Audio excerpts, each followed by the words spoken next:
Bienvenue sur le site en direct du campus.com. À mes côtés, Dominique Baird, bonjour. Bonjour. Executive Director de l'American Business School. Et Thomas Parry, bonjour. Bonjour. Étudiant en 4e année en Bachelor of Business Administration. Alors, l'American Business School, peut-on dire que c'est une école de commerce à l'américaine, Dominique Baird?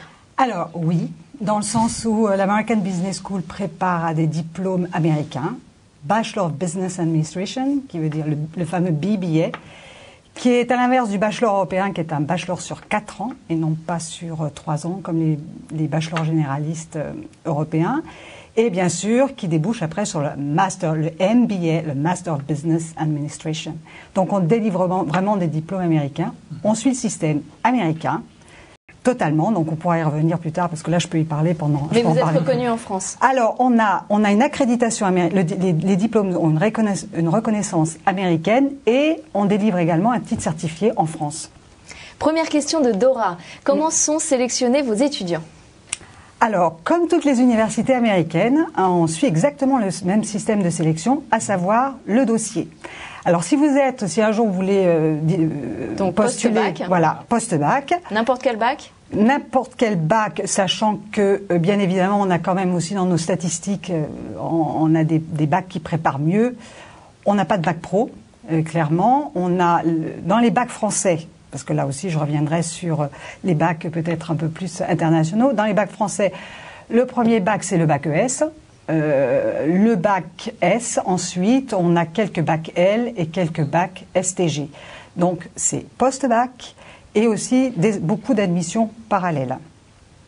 C'est-à-dire, on rentre après bac plus 2, bac plus 3? Bac plus 1, bac plus 2, bac plus 3. Les personnes qui ont commencé une année en fac, qui se disent « Oh là là, c'est pas du tout mon truc, ou alors, j'ai fait ça pour faire plaisir à papa et maman, mais de toute façon, c'est pas ce que je veux faire. » Et donc là, le système américain fonctionne sur un système d'accumulation d'unités de valeur. Donc, un étudiant, quand il est en admission parallèle, on va regarder ce qu'il a validé dans son cursus précédent et qui rentre dans les modules que l'on propose dans notre bachelor. Donc, on regarde vraiment cours par cours comment ça s'articule. Mais tout est possible et on peut rentrer à n'importe quel moment. Thomas Parry, quel est votre parcours, par exemple? Alors moi, je suis né en France. J'ai passé 14 ans aux États-Unis, à Chicago. Vous avez un accent. Voilà. Voilà. Alors j'ai passé 14 ans à Chicago. Alors j'ai fait pratiquement toute mon éducation avant de rentrer à l'université ici, là-bas. Et j'ai fait mon bac, on va dire, là-bas. Et puis après, je suis rentré en première année directement à l'American Business School. Et puis j'ai fait 4 ans à l'American Business School à Paris. Alors, ce qui intéresse les gens comme Frida, par exemple, quel doit être le niveau d'anglais pour intégrer l'American Business School, score moyen au TOEFL ou au TOEIC? Alors, c'est ce que je disais tout à l'heure, on recrute comme université américaine, donc sur dossier, et une université américaine va vous demander de fournir, bien sûr, les key documents, c'est vraiment les bulletins de notes. Donc, on regarde, bien entendu, le niveau de notes, et puis aussi, on va vous demander le TOEFL. Les TOEFL. Alors, on a bien conscience que les Français sont pas du tout à l'aise avec comment passer le TOEFL. Autant ils savent comment passer les concours, etc. Autant ils ont du mal avec le TOEFL. Donc, dans notre épreuve d'admission, on fait passer le TOEFL. Donc, à partir du moment où vous inscrivez, vous venez passer les épreuves d'admission à l'école, on va vous faire passer le TOEFL. Et après, aussi un autre élément clé, c'est l'entretien l'après-midi. Pour nous, c'est extrêmement important de savoir si la personne va s'adapter dans ce type de programme. Quelle est la proportion d'étudiants français, la proportion d'étudiants étrangers? 40% de Français, 60% d'étrangers. Ça, c'est la magie des diplômes américains. C'est qu'il n'y a que les diplômes américains qui ont cette aura internationale et qui peut attirer des étudiants. C'est vraiment le passeport à l'international. C'est le passeport mondial. Avec un BBA et un MBA, vous avez toutes les portes vous sont ouvertes. Donc, les diplômes américains attirent énormément les étudiants du monde entier. Thomas Parry, c'est pour ça que vous avez choisi l'American Business School? Bien sûr. Pour cette diversité, pour les études délivrées? Alors, j'étais censé commencer l'université directement en septembre, dans une université dans le Wisconsin. Et puis après, je me suis dit, si je vais faire du commerce à l'international, autant le faire à l'international. Alors, j'ai visé un petit peu partout dans le monde. J'ai retrouvé l'American Business School. Pour moi, c'était parfait parce que j'avais pas trop travaillé mon français pendant là-bas. À l'oral, ça allait encore, mais à l'écriture un petit peu moins. Alors moi, ça me permettait de continuer dans le cursus que j'avais l'habitude de faire. Dans un milieu international, c'est exactement ce que je voulais pour faire le commerce plus tard. Je trouvais que c'était indispensable. Une question de Granny. Avez-vous beaucoup de demandes d'étudiants étrangers? De quelle nationalité principalement? Est-ce que vous pouvez définir ça? Alors c'est intéressant, 80 nationalités, donc je vais avoir un peu de mal à toutes vous les lister, mais je vais quand même vous donner les principales. Bien sûr, la première nationalité, c'est quand même les Français. On est quand même encore à 40% de Français. C'est vrai que cette proportion a tendance un petit peu à diminuer. Et les Français sont frileux. Mais bon, on a la deuxième nationalité, c'est les Américains. Après, j'ai un groupe de Mexicains. Les Mexicains adorent la France. J'ai les Marocains. Et après, c'est partout dans le monde. Donc là, j'en ai de l'Europe de l'Est. J'ai des pays scandinaves. J'ai quelques asiatiques. C'est ça, c'est l'intérêt de l'école, c'est que là vous êtes plongé dans l'international. Dès que vous poussez la porte de l'école, vous êtes déjà plus à Paris, vous êtes déjà parti quelque part. Et la langue, bien sûr, de communication et l'anglais, tous les cours sont en anglais parce que j'ai des étudiants étrangers qui ne parlent pas. Au moins pas un mot de français en fait. Quand ils arrivent. Ouais. Après, ils sont obligés de prendre des cours de français chez nous, bien sûr, quand ils suivent le programme. Je pense que c'est inconcevable de vivre dans un pays en restant dans sa bulle. Ça veut dire que tous les professeurs sont étrangers? La plupart, oui. Sont anglophones? Sont anglophones. Ou tout au moins, ils ont un diplôme à la fois européen et un diplôme américain. Donc, ils ont aussi cette approche biculturelle. C'est ça qui est intéressant. Question de Fredo. Je suis en première année de fac d'anglais, mais j'ai peur de ne pas valider mon année. Je peux intégrer l'American Business School en cours de route selon quelles conditions? Pareil, donc, oui, c'est ce que je vous ai dit tout à l'heure. Sur dossier, on va regarder ce qu'il a validé. Donc moi, je dis simplement à Fredo, essayez de valider, ne finissez pas votre année en dilettante, parce que essayez de valider des cours, même si vous avez décidé de changer d'orientation, ne lâchez pas prise, parce qu'on ne sait jamais. Certaines disciplines, certaines matières qu'il aura eues dans son cursus, on pourra peut-être les valider. Et c'est ce qu'il aura de moi à prendre une fois chez nous. Parce que ça fonctionne comme une université américaine, c'est-à-dire qu'on choisit ses matières. Comment ça se passe? Par exemple, vous, Thomas Paré, vous avez choisi un certain nombre de matières où il y a un tronc commun avec des matières obligatoires? Alors oui, les deux. Alors, il y a un tronc commun Alors, on a 3 filières. Alors, ça va être le marketing, le commerce. Alors, le marketing et marketing de luxe. Tout en international, bien sûr. On a aussi le commerce international et la finance internationale, les 3. Alors, sur les 3, il y aura des cours qui vont être basés sur, par exemple, que le marketing, que la finance ou que le commerce. Il y a aussi des cours que tout le monde doit prendre, des cours au choix, mais sinon, après, c'est à l'étudiant de voir comment il va vraiment faire pour son emploi du temps. Comment il va faire pour le premier semestre, il peut choisir à peu près. Les cours sont assez modulables. En fait, c'est ce qu'on expliquait, c'est que ça permet aussi de faire beaucoup de choses en même temps. Si quelqu'un veut faire un stage pendant ce temps-là, ou même travailler, ou faire des cours de français à l'extérieur, par exemple, s'il vient sur Paris de l'étranger.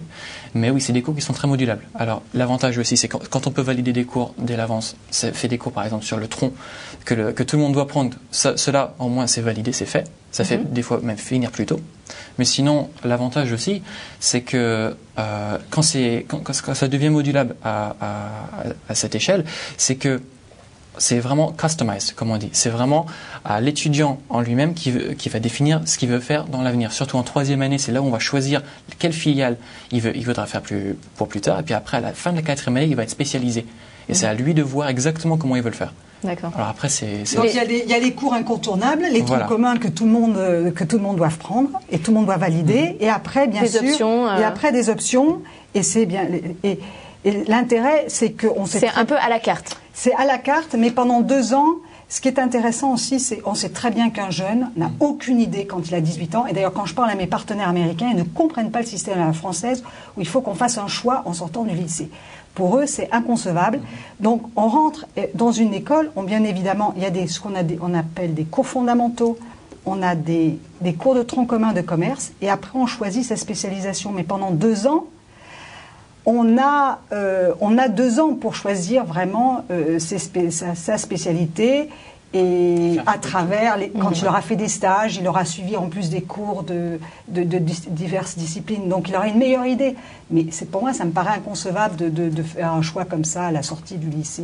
Alors Pacom qui nous dit quel est le déroulement type d'une année de bachelor à l'American Business School, nombre de cours, stages, activités associatives ou autres. Merci de vos réponses. Alors ça c'est intéressant. C'est comme on est en règle générale, un étudiant qui est à temps suit 5 cours par semestre. Voilà. Donc ça, mais il peut aller jusqu'à 6 ou 7. Donc l'intérêt de prendre plus de cours, c'est toujours des cours qu'il aura validés et donc qui pourra éventuellement écourter. On a certains étudiants qui finissent en 3 ans et demi. Voilà. Des stages, par exemple? Des stages, alors fin de première année, fin de deuxième année, fin de troisième année et un stage obligatoire de 6 mois après avoir validé toute la partie académique. Un étudiant aujourd'hui ne peut pas diplômer sans avoir fait au moins de 6 mois de stage, puisque la réglementation... Et au total 12 mois sur les 4 ans à peu près? 12 à 18 mois, ça dépend, voilà. Le stage, il est à l'étranger ou pas? Comment à l'American Business School? Alors ça dépend ce que vous appelez l'étranger. Parce que comme il y a une grosse proportion d'étrangers... Voilà. Non, il peut être en France comme à l'étranger.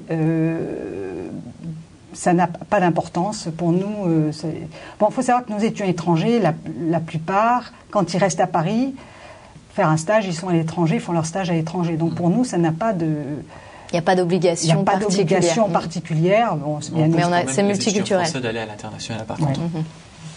Alors Alban qui nous dit mon niveau d'anglais est plutôt bon, mais est-ce que si je viens dans votre école, est-ce que ça sera vraiment comme une fac aux États-Unis? C'est la même chose ou pas? On suit le système américain à 100%. Et c'est la même reconnaissance. Vous avez des partenaires, je crois, à l'étranger qui sont très connus aussi? Alors, on a 30 notamment. On a 80. Alors, on fait partie d'un groupe qui est français. Il faut quand même le savoir. On fait partie d'un des plus gros groupes français, qui est le groupe IGS, qui compte 12 000 étudiants. Et le groupe IGS compte 80 partenaires partout dans le monde.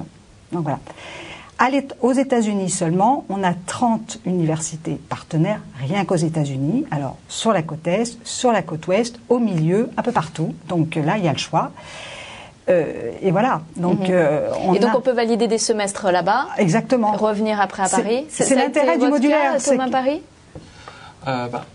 Après, c'est différent. Après, vous parlez pour les... Vous avez fait des semestres dans d'autres pays? Des stages ailleurs? Non.